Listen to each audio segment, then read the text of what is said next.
have a question. Is objectivity a dualistic polarity of subjectivity? Well, very interesting question. The first thing I think we need to recognize is that the duality consciousness can pervert everything, can color everything. So any idea you come up with, the duality consciousness will immediately put it on a scale with two opposites. So you can say that you can create a dualistic scale between subjectivity and objectivity. And that's obviously what many people in the world are doing. So this, of course, is an artificial scale. Whereas you could say that there is actually a higher definition of subjectivity and objectivity, which would be that everything we see in the duality consciousness is subjective, and only when we step outside of the duality consciousness can we be objective. But let's focus a little bit on this, what the duality consciousness does. The duality consciousness, it's like putting on the colored glasses, everything is colored. It's not that everything you see is unreal, it's just colored, so it has this tint. And what it does is it makes you feel that you're a separate being. And that immediately creates this possibility that there's a conflict between you and others. So you can have different opinions, opposite opinions. It leads to a clash. And then the duality consciousness also wants to define that everything in terms of right and wrong, good and bad, better or worse. So the duality consciousness is, in a sense, always trying to take something, a relative thing, and elevate it to the status of being ultimate. And one way it does this is to talk about right and wrong.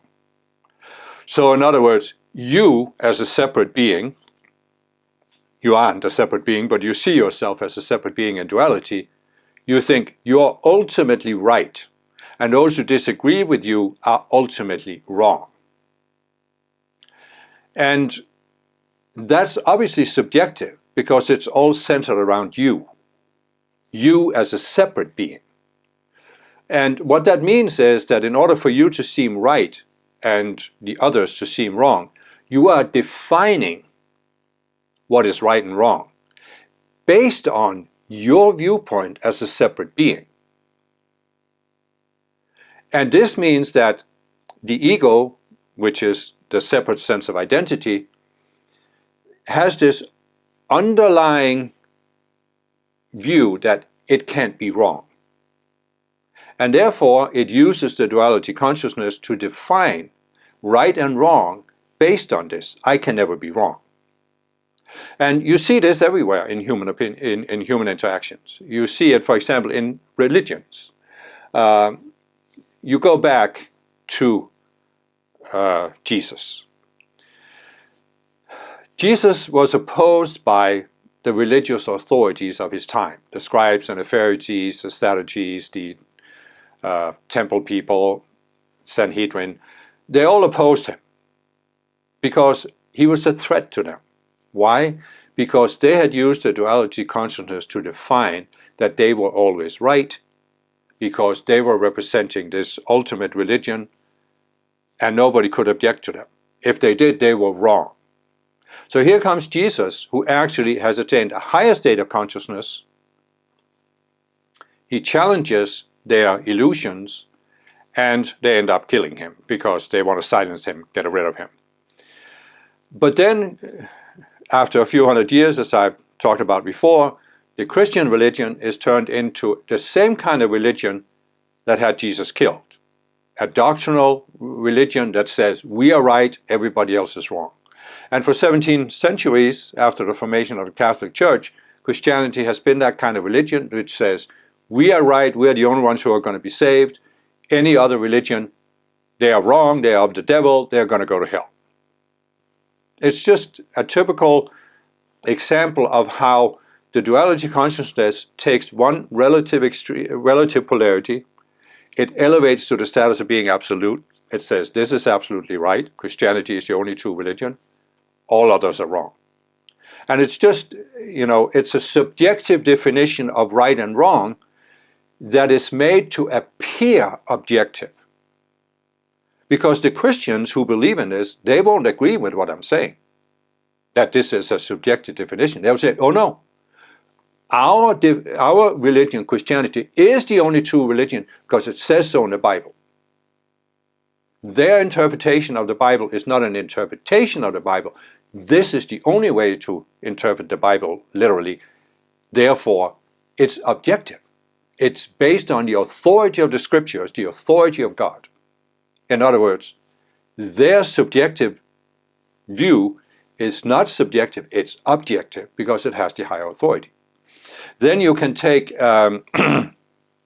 you can see how once Christianity became a religion that did this, that took a relative polarity and elevated it to the status of being absolute, it created all kinds of questions that couldn't be answered, conflicts with other religions, conflicts even within Christianity. I mean, what was the Inquisition? It was a civil war in Christianity, basically.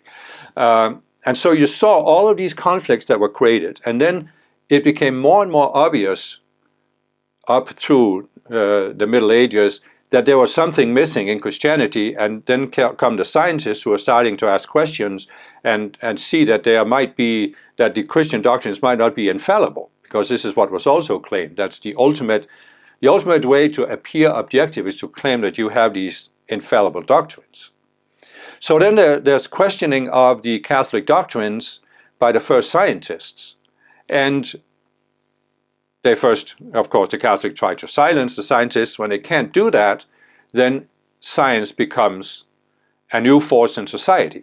And in the beginning, it was a goal of scientists to be objective.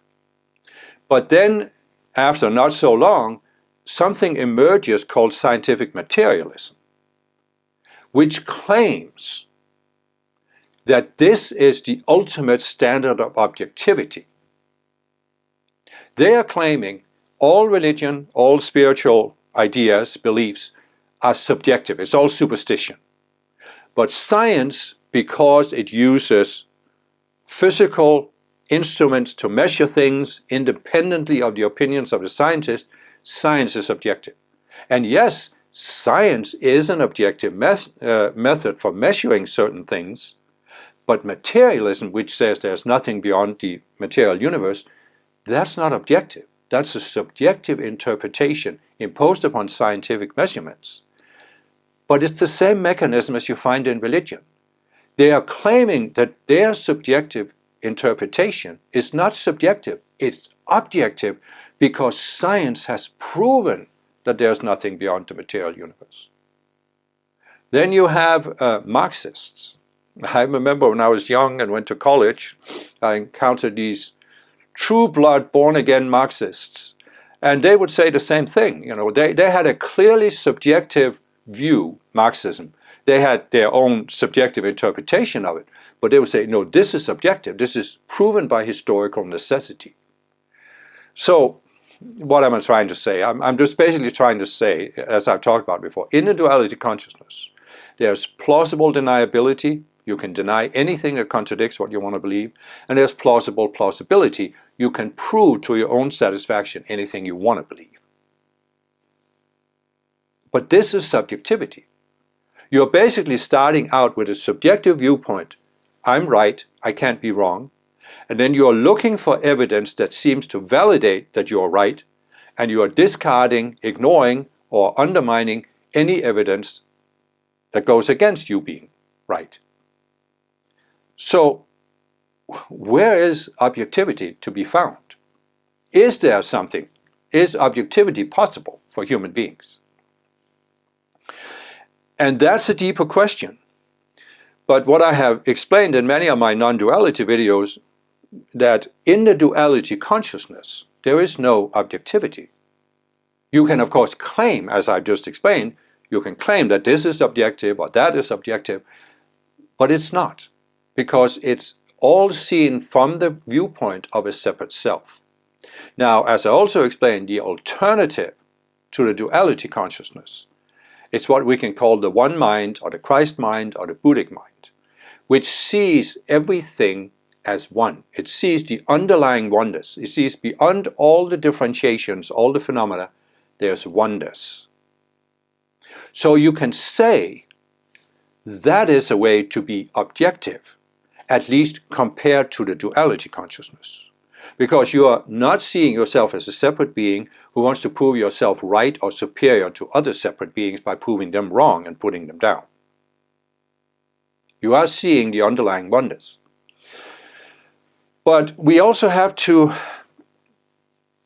take a little bit deeper look at it, because, as I've explained in several videos, we were created as individual beings. I have my video about how the world was created. If you look at that, you see that each of us is created as an individual being. And that means that we have a specific vantage point in the universe. Now, there's the Creator, which created the entire world of form. As the Creator sees everything at once. But all other beings, even ascended masters or us who are unascended, we are looking at the world of form from a specific vantage point. So, this means that even if I go beyond the duality consciousness, I attain a higher state of consciousness that isn't duality, I still have an individual vantage point. So, I'm sitting here looking at this camera. You are sitting here looking at the screen, so you're looking at me from the outside. If you were sitting across from me, I would be looking at you from the outside. And I can't have your perspective, and you can't have mine. So from that higher viewpoint, you can say that even if two people attained the higher state of consciousness, the neutral state of consciousness, the Christ mind, we would still have individual viewpoints, individual perspectives.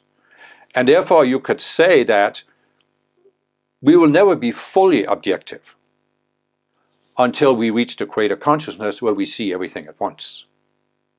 So you could say the ultimately objective being is the Creator, and all of us have a subjective vantage point. But of course there's a whole different level of subjectivity when you talk about duality.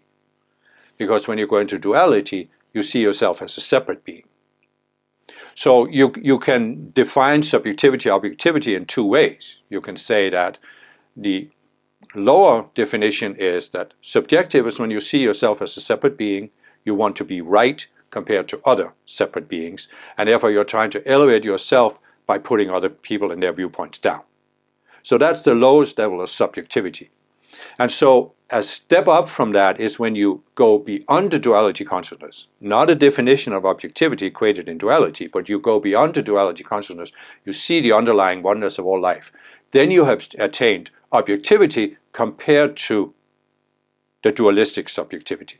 But you are still, in a certain sense, seeing everything from an individual perspective, and therefore you still have a certain subjective viewpoint. The thing is, the difference is, in duality, it's always a matter of right and wrong. I'm right, you're wrong, if you don't agree with me. But when you step up to the higher view, the one mind, the Christ mind, it's not a matter of right and wrong anymore. You can see that there's duality, which is clearly outside of oneness, and even opposed to oneness. But you also see that even in the state of oneness, people can have their individual perspectives and vantage points. But you are just not in the state of consciousness where you see this as a problem. You don't see it as right or wrong. You don't see that I'm right and you're wrong. And in order to defend and validate myself, I have to make you wrong. You transcend that when you go beyond duality. So therefore you can say, compared to duality, this is objective, but compared to the Creator's consciousness, it's still a subjective perspective on the universe, which we will have as we work our way up, as I explained, through the different levels of the world of form until we reach the Creator consciousness.